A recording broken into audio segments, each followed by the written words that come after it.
We are tracking a breaking story out of the U.S. The New York Times has just published an anonymous opinion piece describing a, quote, resistance inside Donald Trump's administration.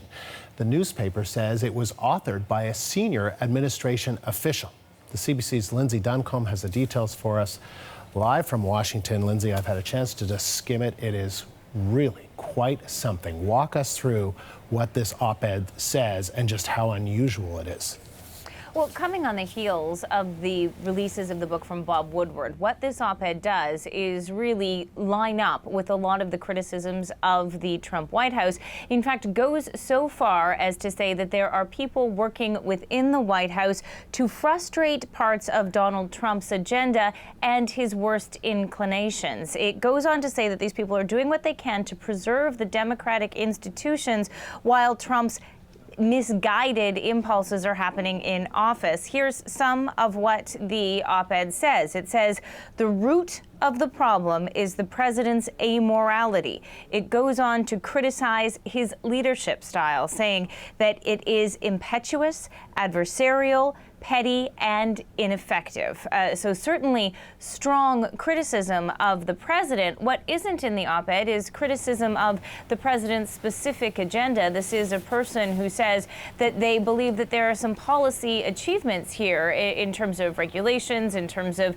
moving the country in a conservative direction, but that those have happened despite the president, not because of the president and his behavior. It also describes a two-track presidency when it comes to foreign policy, and we have watched this play out. We have seen the president treating the Russians, Vladimir Putin in Helsinki, in one way, whereas the officials working behind the scenes have dealt with the idea of Vladimir Putin in a totally different way. Especially the letter references the idea of the expulsion of diplomats as a result of the poisoning in London. So certainly the message from this person is it may be cold comfort in this chaotic era, but Americans should know there are adults in the room. We fully recognize what is happening, and we are trying to do what's right, even when Donald Trump won't. These are remarkable words, and they come on a day when the president has said everything in Bob Woodward's book is fake.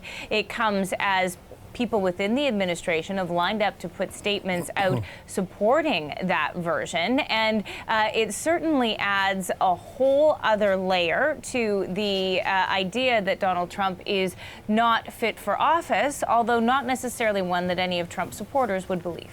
You know what's interesting about this, Lindsay, and I'm trying to find the right words to describe it, but as I read it, it was almost admitting to a sort of administrative coup, or the idea that there are people in the administration that just won't do some of the things that Donald Trump seems to want them to do in order, as you say, to safeguard or to protect the Republic. I mean, that is a fascinating thing. The timing is interesting because it does line up with what we had heard from the Bob Woodward excerpts, that Gary Cohn was pulling papers off the president's desk so that he wouldn't sign them, and that might be the only reason we still have NAFTA. So, if you're the boiling frog, this just means that the temperature has gotten hotter in terms of all of the information criticizing the way things are in the White House, but it's not a surprise. Everything in this letter is in line with what Omarosa said, what Michael Wolff said, what journalists tweet every now and again, their own little insights of the everyday goings-on inside the West Wing. This definitely fits into a pattern. And yet, Lindsay, it is also interesting and I guess important to point out that Donald Trump came out today and slammed Bob Woodward's book, saying that it is a work of fiction and that there were a lot of senior administration officials that basically denied what is in Bob Woodward's book. And already, I was watching some of the cable programs before I came out here. Already there is criticism of the fact that no one put their name to this op-ed. And what does that do? It just adds more fuel to the criticism about the failing New York Times or the fake news. I mean, Donald Trump will likely just tell people that the New York Times made this up, because that is the way he responds to any sort of anonymous sourcing. If it's anonymous, he would say that he doesn't believe it. And we have to remember that there are a lot of people who wouldn't believe anything printed in the New York Times because of the tweets of the president. So when something like this comes out, they won't believe that at all. And so, Lindsay, I guess that begs the question then, why would the New York Times print this anonymously, and why would that person not name him or herself? Well, why the New York Times would have printed it is because they believe it's important to understanding the discussion of what is happening within the White House, and they put that in the preamble to publishing this. It is certainly not something that they do. I'm not sure if they've done it before, but it certainly isn't regular practice.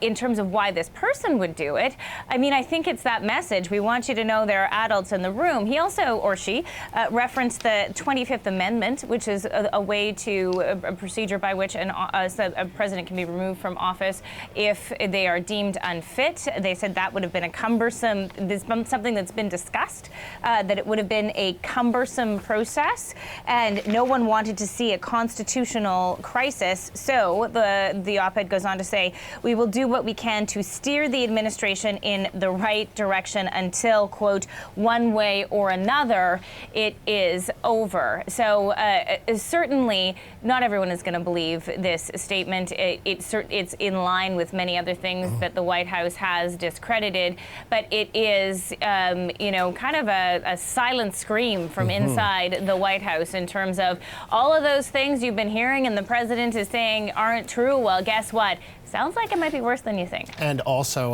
Lindsay, the one other thing that I read very quickly is that this person wrote, look, this isn't just about Mueller. There are other issues. This is not, we'll see what happens with the Mueller investigation into the Russian meddling. This is about a whole bunch of other ways in which the president behaves that is concerning. And you have to take these warnings or this letter in conjunction with what we learned from the excerpts from the Bob Woodward book, which included frustration from Defense Secretary James Mattis, because at one point he said he was explaining to Donald Trump why the United States has trade agreements with South Korea and why that was important, saying that involvement in that region, given its proximity to China, to North Korea, is there to prevent World War III. So these kinds of these allegations of being impetuous or whatever, or like they go into significant national security and foreign policy areas that you're right, go beyond what happened in the 2016 election. Lindsay, thank you. That is the CBC's Lindsay Duncombe in Washington.